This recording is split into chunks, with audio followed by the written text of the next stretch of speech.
This podcast is supported by Domestic Beast, offering stylish collars, nap-tested dog beds, tasty dog treats, and dog dishes even you'd eat out of. Browse a wide selection of hand-picked products at domesticbeast.com. This is one of the newer songs.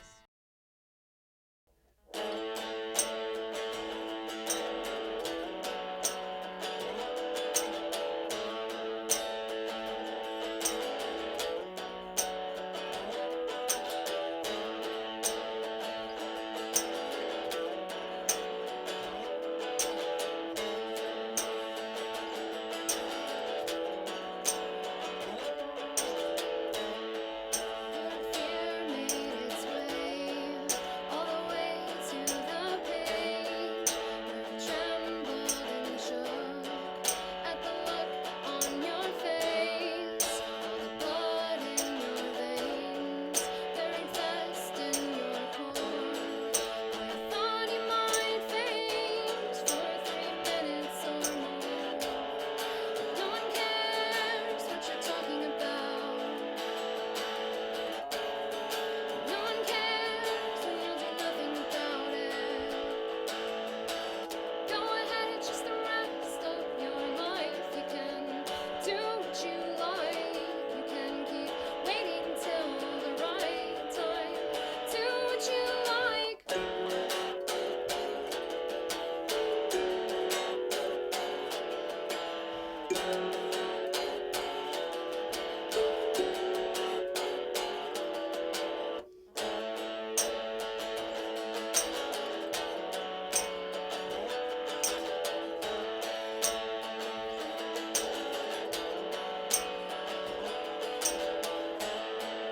Your face finds its way to the place you mostly stay.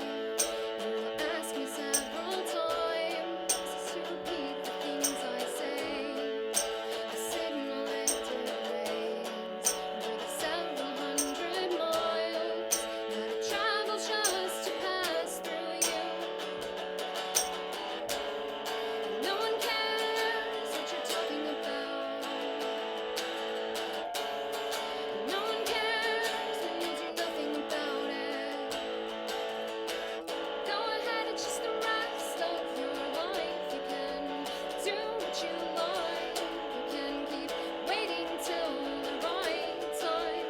Do what you like.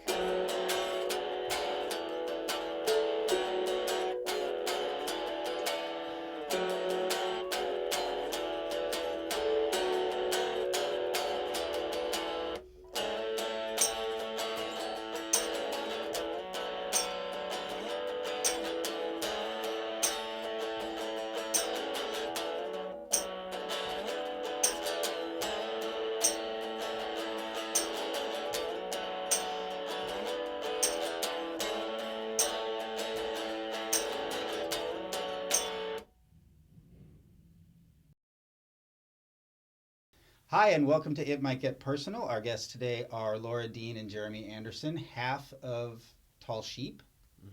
And that was their song. We're doing something a little different this week. Their song, F Chord. Right. And so tell us about F Chord. Is there a story or a reason you wanted to do that song? Actually, we chose it because we know a little bit about the podcast and kind of the general theme of it. And it was originally written about a performer that we saw at an open mic who was performing, I think, for the second time ever. Wow. And they were like really terrified. Like they were like they had their lyrics like attached to the capo, like, and you could see the paper just like fluttering. Oh my God. And I was like, oh my God, this is heartbreaking. Yeah. And they were so good. Like they weren't like technically like really great, but they had like such a compelling um, performance and energy and delivery that I was like, this is like totally great. Like this is fantastic. And Yep. I was really moved by how like, I don't know, there was so much. I don't know if like being terrified brings like a certain level of like hyper focused I don't know, to some people, but he was like, it was just so like, there was no distracting. I don't know. It was just great. Yeah. And so we talked to him after the show, and we were like, "Hey, like that was really great. That was awesome. Like, good job. You should come back." And he was like, really fixated on not being able to play F chords are like kind of hard to play if you're first starting out. And he was like kind of talking about that a lot. He was like, "Yeah, I just can't play that chord and blah blah blah." And he was like sort of like all in his head about like what technically didn't go right. And I was just like, no, it's totally great. Yeah. So it's a little bit about like how that kind of doesn't matter sometimes. Mm-hmm. So yeah, I think those are I love watching inexperienced singers sing. Like it's just I love watching a really good practiced band, of course, but seeing somebody like push through that wall. yeah, And get it's the, like and really get the inspiring. It really is. Yeah. It really is. I love it.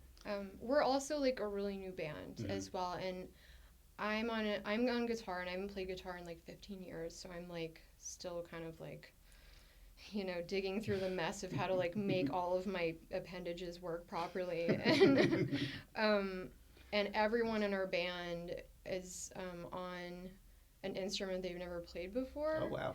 And we did that intentionally because we wanted everyone to be on the same page as far as like exploration, and not being too like not getting frustrated with other people like going through their learning process. And we also wanted to invite like the type of creative process that comes when somebody is exploring something new that they're not used to. So I was experiencing a little bit of that as well when we played just now. Sometimes the best stuff comes from the limitations that you have. Yeah, and, the constraints. And Yeah. that's what makes music meaningful to Mhm. me. You know, most of the bands I listen to. I know it's kind of a cliche. Bands will say, well, we didn't know how to play anything but 3 chords when we started, and we couldn't even play those well. Right. But then they end up making really great music. And What's the Spaceman 3 quote? It's something like 3 chords 3 chords good, 2 chords better, 1 chord best. I don't know if you're familiar with Spaceman. Yeah. They're all about drone and staying in that space. And there's a little bit of that going on with what we're doing, but We're trying to keep it minimal-ish. So It seems like that's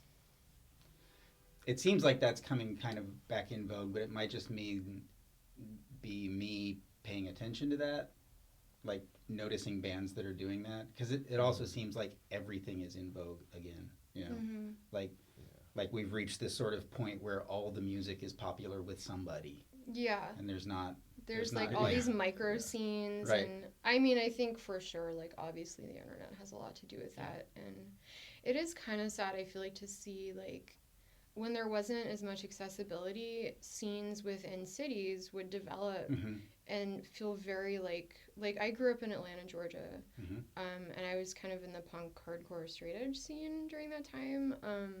And there was like a lot of sense of community, and everybody kind of knew each other, and everyone would go to shows like 3 nights a week.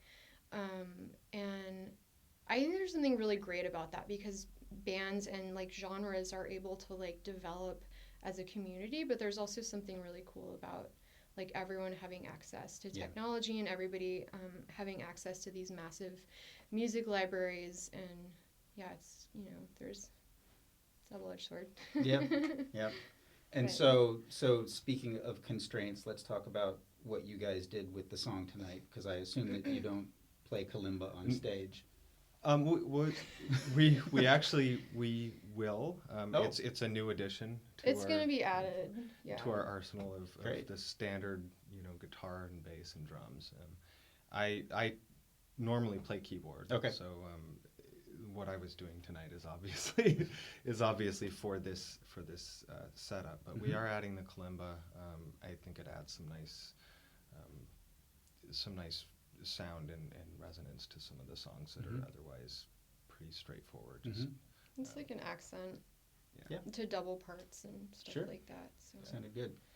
But normally you have drums and bass, and this song probably makes more sense with those two instruments. Well, we have one demo up on our Indiegogo page right now that has one of our songs that has. If anybody was interested in what it sounds like, you know, the way we typically arrange them, and we will be releasing another one, but that will come. That will come. There are kittens. Well, I'll be interested to hear that song with full instrumentation because It's a different song, Yeah. but but it'll be on this song with everything. Yeah, will be on the. Because I really like it when a full song gets stripped down to just the guitar and a little bit of stuff. We've to this point we've been working up to the point where they started simple and we're adding instruments and creating a sound, and now it's kind of nice. This was the first time we got to take this song and kind of strip it down and make something that worked in a much simpler form. Yeah, it's fun to be able to do that after you've created something to a certain point. And it was originally an acoustic song. All of the songs were because I didn't have anybody in my band yet. And I was like, well, here we go. So let's talk about the Indiegogo project. You guys We're doing a campaign. We're recording an EP at Tiny Telephone with Jay Polici in February. And we want to just record like sort of our formative songs or whatever and get those down. And we love tape. We love analog tape, and we love Tiny Telephone, so we want to go do it there. I worked there for a long time. And we are launching a campaign through Indiegogo, which is kind of like Kickstarter, but you get to keep the money, even if you don't make all of it. And in our case, like, anything helps. So we're going to go through with it either way, but it would be way less scary if we had some funding. So we have the campaign up. And we'll have a link to that on the site. Yeah, and that's got the video, the like demo with the music video that we did, and there will be another video coming soon. Okay. And some information about who we are and what we're doing. Cool. Yeah. Link to the website, and we'll hopefully have some shows coming up if anyone is. Yeah, is we're interested. booking So shows right now. We'll start posting those as well as soon as we have some dates nailed down. Good. And then you work with, I don't know if it's a group or a project, the Women's Audio Mission. It's a nonprofit organization that is it supports women in the audio industry. There's basically less than 5% of audio professionals are women, and so it was started to help like train women. Train, like, there's a girls program, so train like girls at an early age that like technical stuff isn't scary and like science and math are cool, because that's culturally not necessarily as promoted. And so we have like a full professional recording studio that I'm a staff engineer at. I also teach some of the workshops and classes that they do. There's a huge age range. They do like the girls program, which is like 7 to 14. And then in our regular workshops, we have everyone from like, high school to, as old as you can get. So it's great to see that kind of age diversity as well. Cool. Yeah. That's great. Helping demystify technology and Especially recording technology. It's not. Yeah, people are like, there's so many knobs. What on earth do you do with all of those? And you're like, actually, it's like, if you look at it, like, it's the same thing over and over again. It's not that scary. Yeah. So it's really cool to like see like 7-year-old girls like doing that stuff. And I'm like, yes, start them early. Yeah. All right, cool. So the song was F Chord, and the band is Tall Sheep. This is Laura and Jeremy. And I'm David, and we will see you next time. Thanks for listening. Thanks.